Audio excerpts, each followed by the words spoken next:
once again to discuss things.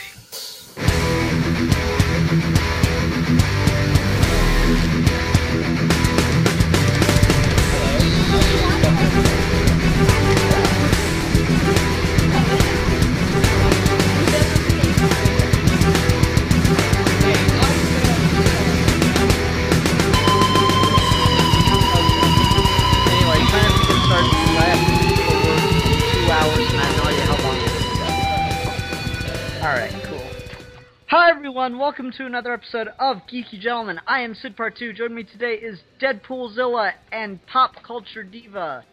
Hi guys, and girl. Hi. I'm a geeky gentle lady. Yeah, something like that. We never know what to do with the title when there's a woman on. It's awkward. How many times have you had a woman on here? 3 or 4. This will make 3 or 4, I'm not sure. At least 2. I know that much. Way to derail me, Deadpoolzilla. Thanks a lot. Anyway. You're on your way to double digits. It's okay. Yeah, I know. I'm gonna go for that high score. Anyway, so this will begin the series of Geeky Gentlemen specials / minis, depending on the length, in which we will be reviewing the new episodes of Doctor Who for Series 8 or Season 8. You know, I'm an American, so I can say whatever the fuck I want. Yeah, right. So, before we get into the episode, it's a surprise that Diana's here, and I'm glad you're here, and that's awesome. We were expecting to have someone else here, and it doesn't look like he's going to show up. Maxwell's Magic Reviews will probably be joining us for the other videos, and Diana, you're perfectly welcome to as well if you'd like. I'm sure it's going to be magical. Yeah, but I got an email from him today as to why he will not be able to make it to this one, most likely. And frankly, the reason is hilarious, so I figured I'd give this, ahead of time before we get into the episode. So Maxwell lost his power today, but not for, normal reasons of losing power, a fucking storm or something. Apparently a squirrel ate through his power line, which I find hilarious. Well, after Guardians of the Galaxy, you really have to watch out for those woodland creatures. Yeah, I know, right? Some of them are shiftier than others. Some of them have giant woodland friends that will stick their fingers up your nose. Oddly enough, I was listening to the radio yesterday, and they were going through, top movies at the box office, and for some reason the fucking DJ kept calling it Galaxy of the Guardians. I'm like, what the fuck are you doing? Did you even watch the fucking movie? Exactly, that's what I'm thinking. I mean, one, that just sounds stupid, and 2, By the way, Marvel, you're doing something right when Al Pacino says he loves Guardians of the Galaxy. Okay. Or the Guardians Galaxy of. Guardians Galaxy. The Guardians Galaxy. Of Guardians the Galaxy. Anyway, so we're gonna get into the episode now. It's entirely possible that Maxwell may pop up, because, they're working on his power line now, as far as I can understand it. So yeah, we're gonna get into the second episode of Series 8. The reason we're not doing the first episode is because Deadpoolzilla and I were on a review of that on the Demons from Outer Space, so go check out that episode. It's called Shallow Cough, because Bill thinks he's really good at titling things. Think of that as like our prelude issue. Yeah, exactly. But anyway, so we're gonna go ahead and get into this. Who wants to start with Into the Dalek? I'll go first. I was really excited for this. I really wanted to see Capaldi's Doctor go head to head with the Dalek sooner than later. This is probably, for me, one of the best episodes of the new Dalek episodes for the new Doctor Who series. I haven't seen a Dalek episode this good since Eccleston. Not to say it's better than the Eccleston run, but it's up there. It's a really solid episode, and to be honest, I wasn't really looking forward to it because it had such a hokey premise, and I was like, really? They're going to go inside a Dalek? Fantastic Voyage much? And well, like, that was something I was really impressed by, is that they took that classic sci-fi trope, and they even fucking mentioned it. Capaldi drops that line, oh, great for a movie, terrible for surgery. no, terrible for a proctologist. Yeah, oh, proctologist, ha ha ha.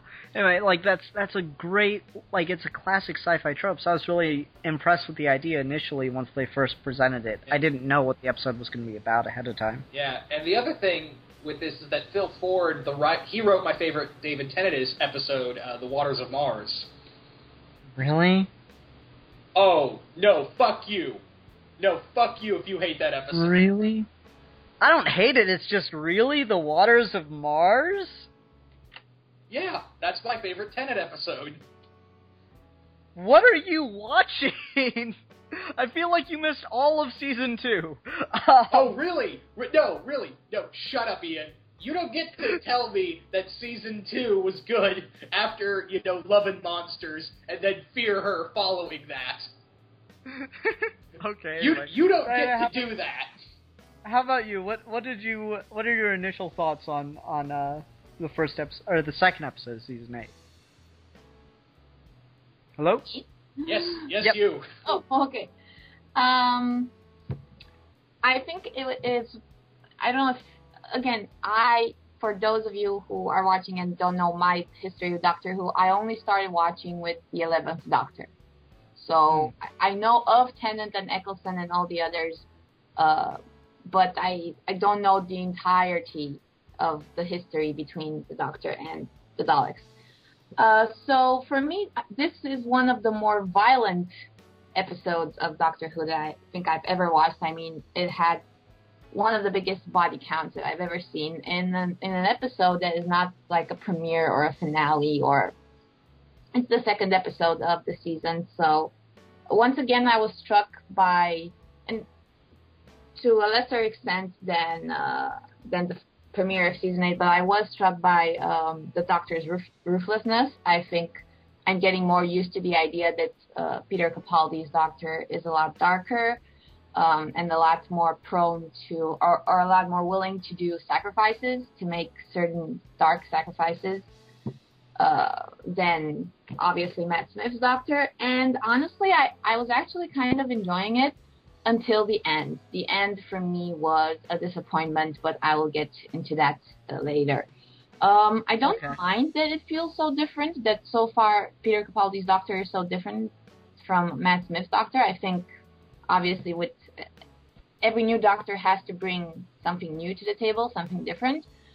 But yeah, I was a little bit, maybe not taken aback, but I was surprised by how ruthless Peter Capaldi's Doctor came off in this episode. For me, besides just being like kind of going, aha, awesome at the initial premise of, that classic sci-fi trope of shrinking doctors down and putting them into the body of the patient, which is, I mean, I guess it could have been, since I haven't seen all of Classic Who, but I imagine no one's done this with the Doctor before, which is pretty brilliant. It's kind of like one of those things that seemed incredibly obvious, and I'm really glad that when they finally did this kind of plot with the Doctor, that it actually was a really good episode. And I agree, Deadpool Zo, this is a lot like Dalek, the Christopher Eccleston episode. I mean, almost down to a T. One of the best moments in that Chris Eccleston episode is when the Dalek looks at him and goes, "You would have been a good Dalek," and we have almost that exact same scene here. Or as I like to call it, the mic drop moment. Yes, indeed. But I was really impressed with how well written this episode was. Nitpicky, I guess, is the set design gets a little unimaginative in places. It really kind of feels like a classic episode in that sense from time to time. Not that it's a bad thing. Not necessarily, but I mean, like, when Clara's crawling through the brain and there are all the plastic tubes, it really almost felt like straight out of the 70s.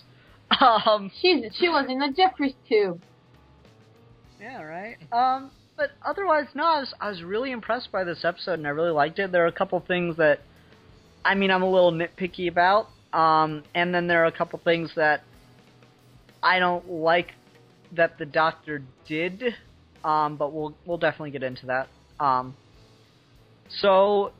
I guess I'm trying to think where to go from there. All right, let's do favorite moment from the episode. Yeah, go ahead, start, dude. I think for me, the favorite part of the episode is when the Doctor is trying to like merge his like subconscious with the Dalek and show him all the beauty of the universe. And the Dalek sees all the beauty in his hatred. And the Doctor is like over 2,000 years old. He is carrying a lot of hate. And he wanted a good Dalek, and he wanted a Dalek that could fight the other ones and be a better Dalek. Instead, it was his own hatred that turned it on in of itself. Mm-hmm. Yeah, I really loved that moment too, because in the end, it's his own fault.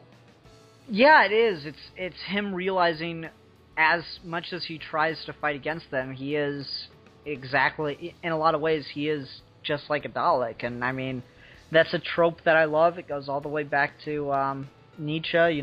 Don't fight monsters lest you become one. And it's really impressive, and I love the way the Doctor reacts to that realization, and how sad he is at the end, even though we won. And that's the thing is, like, this episode had to end in one way or another with the Daleks being destroyed, at least in that spaceship being destroyed or defeated.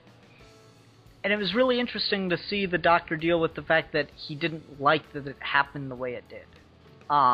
Because he thought he could have had a Dalek think like him, think, in a quote-unquote good way, but instead it just turned back to the hatred, and it got that hatred from him.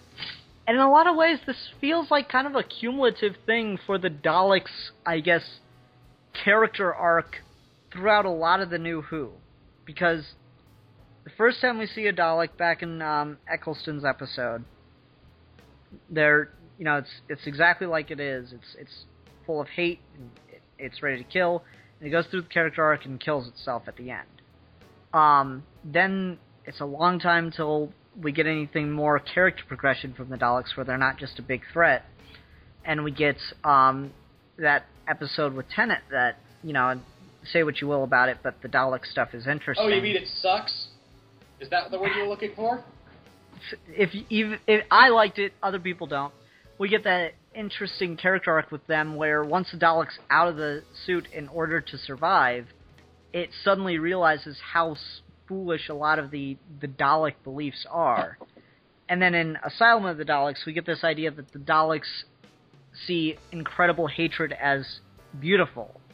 And that really messes with the Doctor. And so, I don't know, I think in a lot of ways this is a kind of a character arc for the Daleks, and they're right back where they started. Yeah, but it was just... Which is interesting. But yeah, it's just one Dalek, though. And... Yep. You gotta remember the Daleks are supposed to have that, like, hive mind thing, so, even though they're a race, they're always one character every time they're on screen. There's no Dalek that's really different from others until you get cases like Rusty is the name of the Dalek in this one. So you get cases like Rusty where it's, an individual breaking from the group, but since it's a Dalek, it kind of serves in a lot of ways for all of them as a character. Yeah. But yeah, this episode really shows that the Doctor has had some battle scars, and as long as he's right, then he can almost die happy. Mm-hmm. Diana, how about you? What's your favorite part from the episode? It's not the one that you mentioned. Actually, that's my least favorite part. Really? Yes. No, because first of all, I did not like how it was shot. I did not like how it was written. I know that's kind of hypocritical because it is Doctor Who, and of course it's going to be campy and cheesy sometimes, but that just pushed it over the top with, like, I am inside of you, I am part of you. Oh, really? What does Spock do when he mind melds, Deanna? That was a long time ago. You cannot possibly, those were the 60s, man. They were groovy. Everybody was doing drugs. This is the This is 2014. Not to mention that I think it proved it was a bad decision on the doctor's part, because if that's what he wanted to do, then he should have sent Clara to deal with the Dalek head, and he goes and activates the memories, because Clara clearly is a much better person morally than he is, right? Well, I mean, at least she's more innocent. Well, I don't think that the Doctor thought the Dalek could see into, like, that far into his psyche, and he didn't. I don't really think he took into consideration that the Dalek could see into his very, into those deeper parts. Soul. Yeah, the very soul of him. And But if clearly he asked Clara in the beginning of the episode, "Am I a good man?" Because he has doubts about that. Well, he clearly knows that Clara is a good person, and Clara is the voice of his consciousness, and a lot of times companions are the voice of his consciousness, so why not send the actual voice of his consciousness, like his the essence of his morality, to deal with somebody who needs to learn about morality? Well, I think the thing is that he wanted to see this for himself. He wanted to show that he could help make a Dalek good, because, as his name implies, the Doctor helps heal people. Yeah, but it doesn't have to be in a way that he uses this opportunity to convince himself of something about him, because I think it was a matter of the Dalek acting as a mirror for the Doctor. So yeah, he kind of used the situation for his own benefit. Diana, I'm going to jump in right there, because I think the reason he didn't send Clara is because even though he knows that even though the Doctor knows of himself that he hates the Daleks, because, they fucking helped almost kill his race, and for years he thought that they're the reason his race died, basically, and himself. I think the reason that he sent himself instead of Clara is because he didn't realize that he hated them implicitly.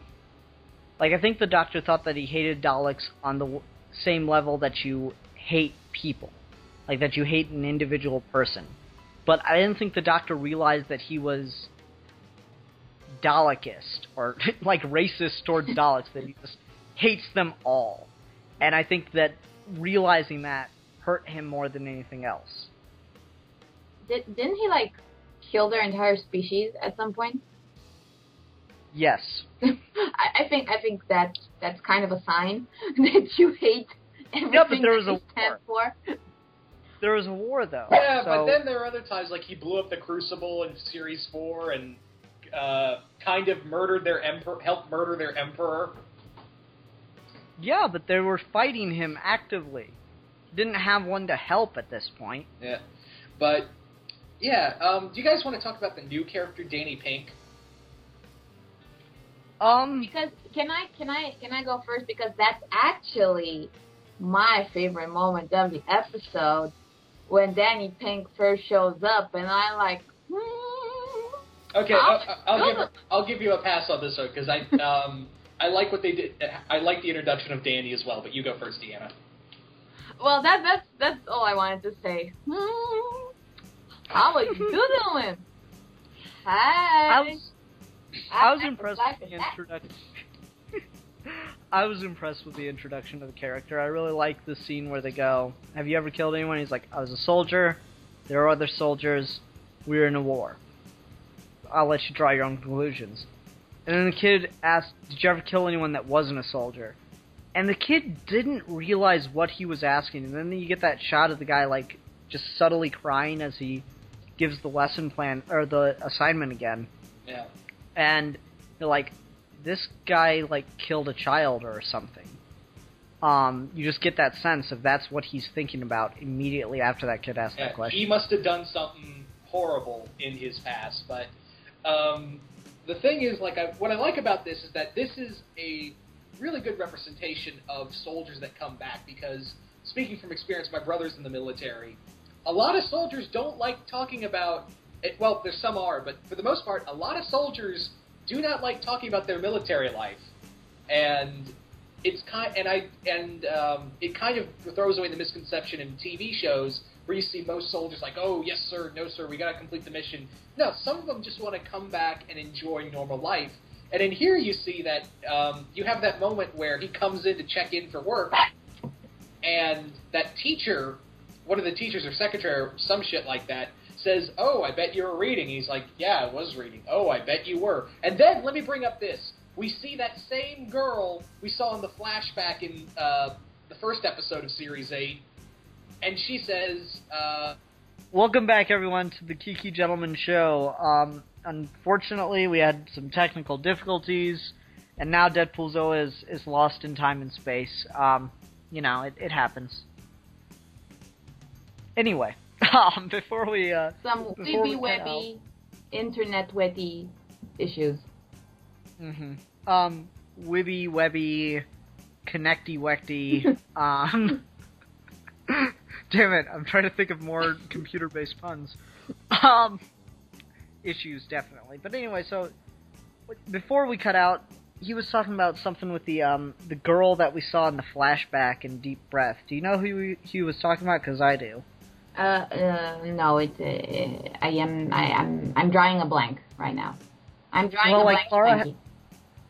Clara has that flashback in Deep Breath of all the kids at the school, and then there's that one black girl with the crazy hair that's all like, go ahead and do it then. And she's in this episode, which was surprising. Mm-hmm. I don't know where he was going with that, but I figured I'd try to finish his point for him, but frankly I don't remember where we were because of all the connection issues. Mm-hmm. My brain is now somewhere else. Anyway. Well, I guess we could get back to what we were talking about earlier. So, you said you didn't like the whole doctor giving the speech to the Dalek thing, right? Yes. I was with the episode right up until that point. Now, was it just the visualization of it, or was it like the speech itself that bothered you? It was the speech itself, too. It was a little too, I don't know, maybe it was Peter Capaldi's performance of it, too, because, like, when he's being a badass, I have no problem, like, believing it.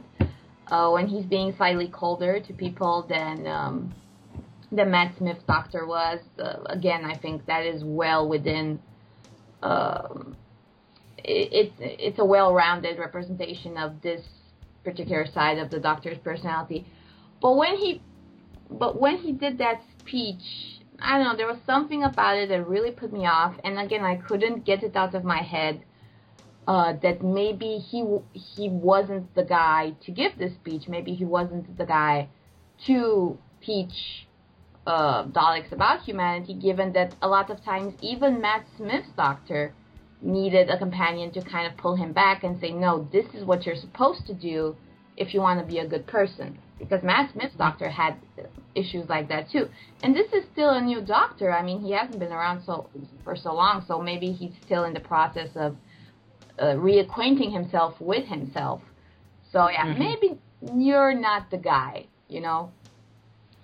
Maybe, and like I said, I think it might just be a character thing, is that he didn't realize just how inbred how internal his hatred of Daleks was, how much of himself that made up. Mm-hmm. So I was really impressed by that. One thing I did like, and you're not like a classic Who fan, and to call myself one is kind of ridiculous anyway, and unfortunately Deadpool Zilla isn't here anymore. But, like, I watched the first Dalek episode, which is the second story of Doctor Who, with, William Hartnell's Doctor. Mm-hmm. And I really like the callback that we get to that episode here. As Capaldi is getting ready to make that speech, he goes, back when I just called myself the Doctor, but it was just a name, and I was really just running. That was really cool. I really like that speech. I like that reference to that, because that's exactly what it is how he met the Daleks, because he was just running away and, poking around the universe. So that was a cool moment. But, I mean, to your point about Capaldi's acting, I didn't have a problem with the speech itself. I can see why the visualization of him just standing in front of a green screen and all the footage of Daleks being blown up from the last couple seasons is playing behind him might be a little A little much. Yeah. I thought it was kind of badass, though, so, suck it. I don't know, it was cool. I like to get my shout-backs to Russell T. Davies' run as much as possible, because Moffat likes to, I don't know, pretend it doesn't exist most of the time, so I guess I'll take what I can get. No, but I didn't mind his speech itself. I thought it was really, a very good effort on the Doctor's part.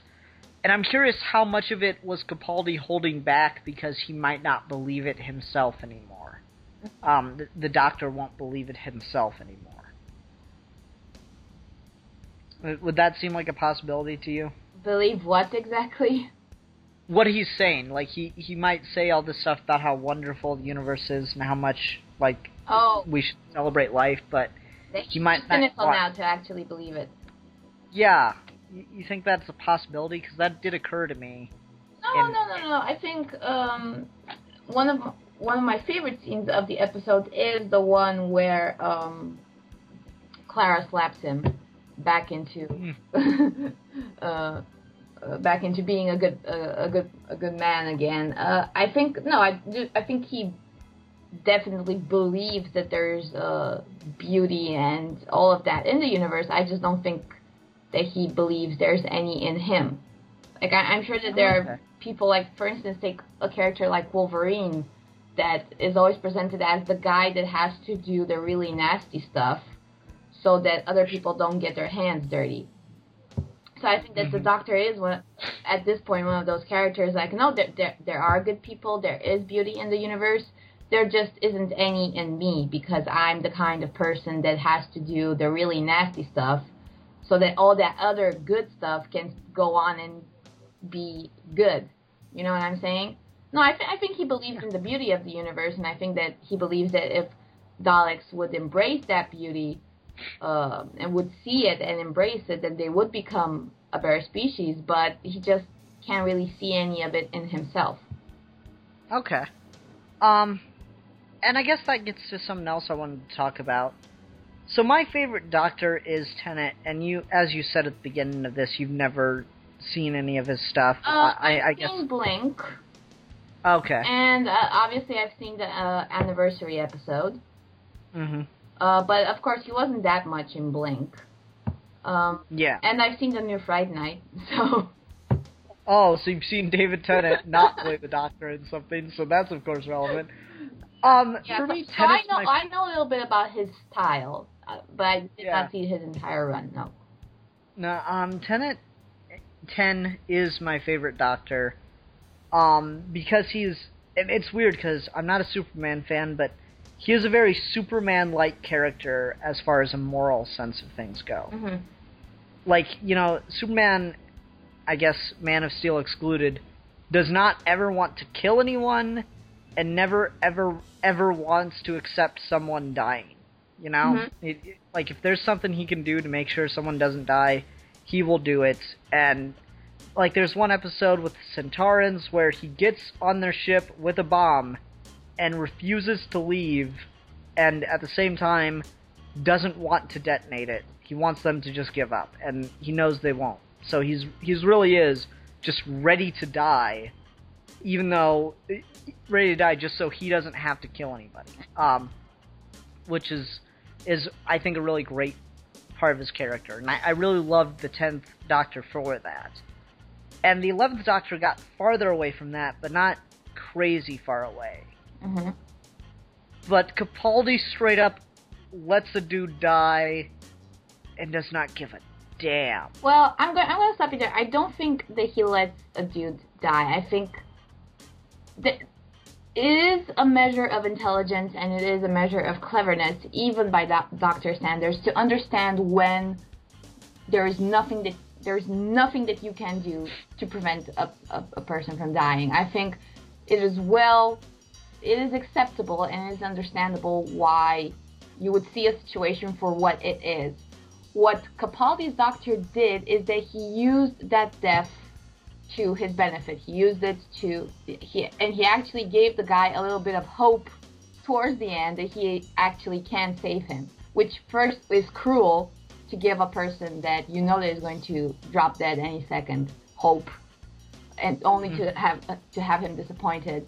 And two, there's also the matter of him using that death to his benefit, which in some way actually kind of makes it look like he really didn't give a damn. He actually acknowledged and accepted and even expected the guy to die and even hoped the guy would die, so that he could then use that for what he wanted to do further. So there's a difference between knowing when not to do something because there's no point in doing it, and then using a tragedy, which is somebody dying, for your own benefit. So it's like, I don't know, it turns the Doctor into somebody that sees people not as people but as tools. And that is the thing that is really pushing it over the limit. Yeah, and it's a new Doctor, and I get that, but I don't know, I guess it kind of bothers me that it seems to be a regression of his character. And that's why I have so much trouble accepting the fact that towards the end, he was the one who wanted to give the Dalek lessons in humanity, given that he just used the person as an object. Like, he didn't act like a human being this episode. Like, if he would have been the Tennant's Doctor, if he would have been more like Tennant throughout the episode, and then at the end gave the speech and whatnot, I would have accepted it. I was like, well, this is who he is right now. But he is not that person. He's not that guy. Yeah, and I think that goes back to what you were saying, is he doesn't realize that yet, is he's trying to find himself again. And I think that really is an interesting aspect that the regeneration side of this whole thing gives you, is the Doctor has to decide who he is every time. But it does seem that Capaldi's Doctor is a bit of a regression to the Ninth Doctor, and I like the Ninth Doctor quite a bit. He was Eccleston was amazing, and I'm really sad that we'll probably never see him do the role again. But it's still, there was all this character progression throughout Season 1 and into Seasons 2 and 3 and 4. And then there's a slight setback, but you still felt that we were still moving forward overall with Smith's Doctor. Then we get to Capaldi, and it feels like we're back where we started for some reason, and I'm not sure why it has to be that way. And that, like, I guess this is hard to talk about with someone who hasn't seen all the new Who stuff, but... Maybe BBC wants to sell Doctor Who to Warner Brothers and DC. You know, make it dark, make it edgy, no jokes. No jokes. Fair enough. I don't know, I still like Capaldi's Doctor because he is incredibly badass, and he seems more pragmatic than Tennant or Smith were. He can complain. He can really complain. Well, he's Scottish now, so he's allowed to. And maybe that's why. It's those attack eyebrows. Yeah, that's why it's not the fact that he let a guy die and then profit from it. It's those attack eyebrows. And I guess part of it's just like, not only does he let him die, but he's just so unremorsing about it. It's like, if you want to say your respects, he's probably the top layer once they get into the remains section. Like, ew, that's not okay, man. That was a dude, and you killed him. And now he's soup. You let him die, and now he's soup, and you're cool with it, and that's not okay. Well, what happened to you've never met somebody who isn't important? Exactly! It's like, this guy's... We don't even know his name. Of course he can die. And then later on in the episode, there's that other girl that dies, but she has, that heroic sacrifice moment, and I really like the line that she had, where she gives her name, which I do not remember, and then she's like... Gwendolyn or Gretchen? I think Gretchen. Something like that. Gretchen something, do something good, name it after me. And then she, sacrifices herself, and that was really cool. And, I don't know, it just bothered me the way that worked. I guess I would have preferred it more if the guy knew that he was dead and was and thought of something to help them, as opposed to the Doctor just being totally cool with the guy dying. Being a dick about it. Yeah, he is. It's not just that he's cool with the dude dying, it's that he totally uses it to his benefit without any second thought, and then, like, makes jokes about the guy once he's dead. Gee, Doc, don't be such a dick. Yeah, I don't know. Like, it's still... I can't say it's not good, because it's well written. That scene is well written. You know, the whole... Why is the Dalek attacking us if we're here to help it? Can you control your antibodies? That was really clever. Mm-hmm. You know, there was a lot of really interesting stuff with the internal workings of a Dalek, because they even mention it in the episode that the soldiers thought they were fighting robots, and they find out there's a living creature inside. A lot of people just think the Daleks are robots, and they're not. So it was interesting to see the internal workings of their, you know, what do you even call them? Cybernetic casings? I don't know. Mm-hmm. That was a really interesting... cybernetic innards. Yeah, and the idea that they have a memory bank and some memories are forcibly suppressed, that was really interesting. Okay, in the interest of full disclosure, and Deadpoolzilla hates me for this, but I always thought the Daleks were silly. Like, I love Doctor Who, but I always thought they were just silly. Okay, I think did this episode... what was the episode where Matt Smith's doctor is trapped on a planet full of Daleks? That's Asylum of the Daleks. That's the only episode where I kind of, maybe because it was Matt Smith's performance, but you could tell that the doctor is so utterly terrified of the idea of being trapped on a planet of Daleks. And that's when I kind of saw them more as a threat and less as, you know, silly. Did this do anything for you? It kind of did until the end, maybe. Mm-hmm. The end kind of ruined it for me. Also, just the idea that, I mean, when you see Daleks, a bunch of Daleks going down the corridor and mowing down people, yeah, that makes them less of a joke. But then when you see one Dalek turn around and then kill a bunch of Daleks without any issue, and you think, well, why can't the Doctor just think like of a virus or something? Actually, didn't they mention that specifically in Asylum of the Daleks, though, that he tried to crack their master their code? hive mind? Yeah. To kill... Was it to kill each other, or what?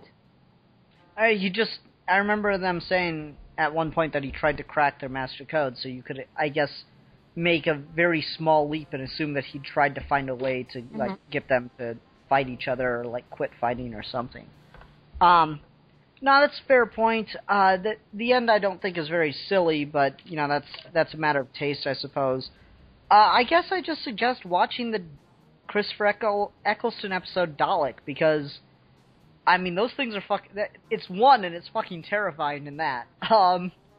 It never quits being terrifying, I'll tell you that much. I do remember, I think it was the Second World War episode, where there's a Dalek on UK's side, and the Doctor was being a dick to it, and I was thinking, like, leave the Dalek alone. Yeah, that's not the best episode. It's got some interesting stuff around it, but no, that's not a very good episode. Anyway, I'm kind of running out of things I wanted to bring up about this episode. Do you have anything? What are the theories? Maybe you are more plugged into the cultural zeitgeist than I am, but what are the theories regarding heaven? We don't know yet. Like, we were spitting out a couple on the Demons from Outer Space episode. Dylan, Super DM64, shout out, everyone go subscribe to him because he's hilarious. He posited an idea that I really like, which is, what if death is, like in the Marvel and DC universe, an actual person, and it's a woman, and she's actually in love with the Doctor? That'd be interesting. And that's what she's got going. That's who the, you know, crazy Mary Poppins looking bitch is. But let me just clarify this. We are clear that there is no magic in this universe. I mean, no, but we've had an episode where Shakespeare fought witches before. But those witches were aliens, or what? Yeah, I mean that's always the out with Doctor Who is it's always aliens or interdimensional beings or something of the sort. Yeah, There's always a science fiction explanation to everything. Yeah, so this will. I would not accept that death is a conscious entity. Period. Like I was no. That's like when Deep Space Nine tried to add that whole religious aspect with the parades and the whatnots. Nope. Don't mix them. But I would accept something like, well, it's another dimension and it has been interpreted over time for it to be death because sometimes people wind up there, whatever. Yeah, I mean maybe it's just I just thought that was an interesting idea that it's death in that same way that it's like Marvel's version of death as like an entity, a person. And you can finagle a scientific explanation for anything. I mean they did fucking witches. I cannot think of anything more magic than broom riding witches, and they got away with it. Not in a particularly great way, but they did get away with it. So, I don't know. It's interesting. I thought the place that they put her in was very, like, and now we're here, and now we're back to over here. I was surprised by her appearance in this, but, I mean, I guess I can tell that they're seeding her to be, I guess, the big bad for the season or something. She reminds me a lot of the eye patch lady.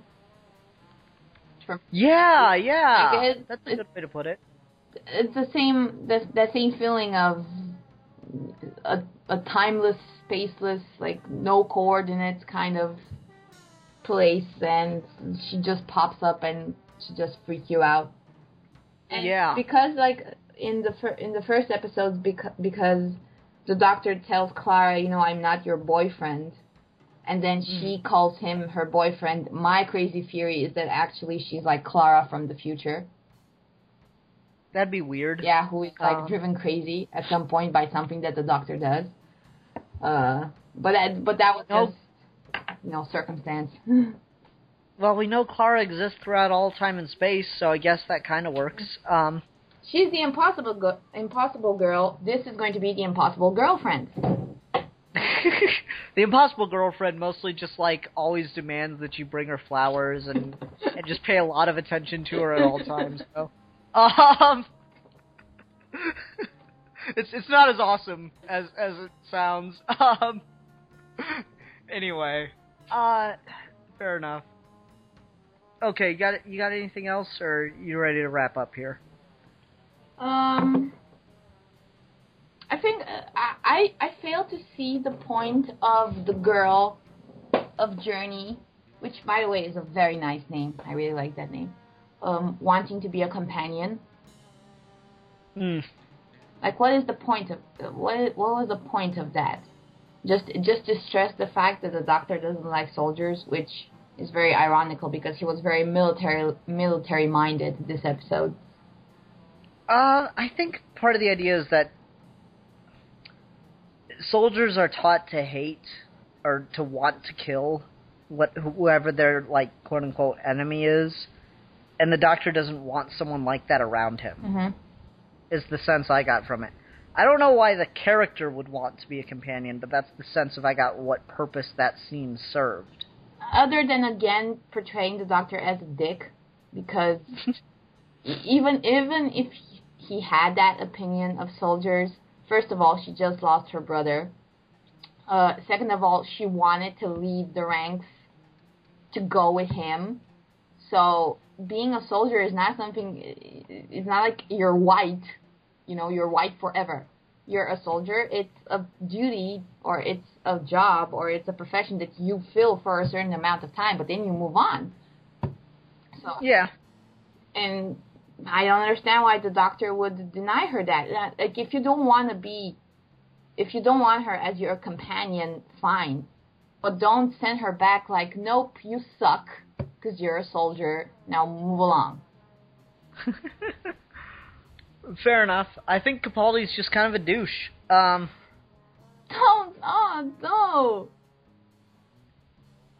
Okay, fuckity bye. Okay. That was Capaldi at the end. You see word. I'm telling you, Malcolm Tucker is going to come out in one of these episodes. Anyway, alright, you ready to do a score? A what? For the episode? A score? Oh, a score. Hold on, because we do something special on Geeky Gentlemen. Oh. It's a 5 scale, Okay. and you've got to do it with a noun from the episode. So I'll go ahead and go first, and then you can, Okay. I hope, pick up on it and come up with your own. Mm-hmm. Alright. I'm going to give this 4 out of 5 Dalek antibodies. I'm going to give this. Can I do fractions? Yeah. I'm going to give it 3.5.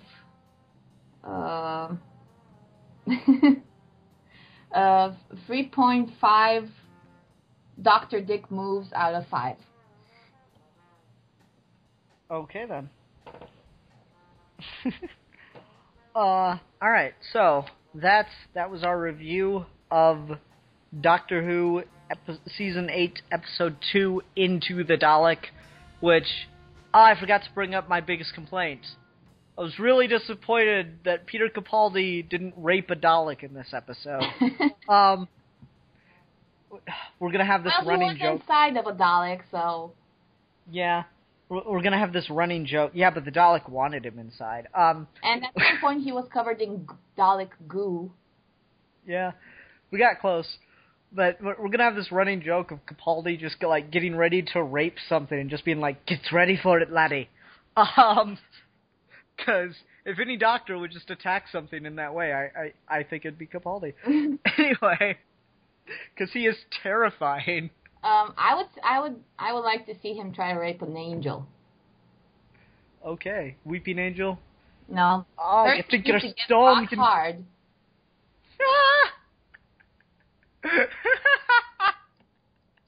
Okay. Oh, man. All right, everyone. Thank you for listening. Until next time, we are your geeky gentleman and lady, and we will be discussing things.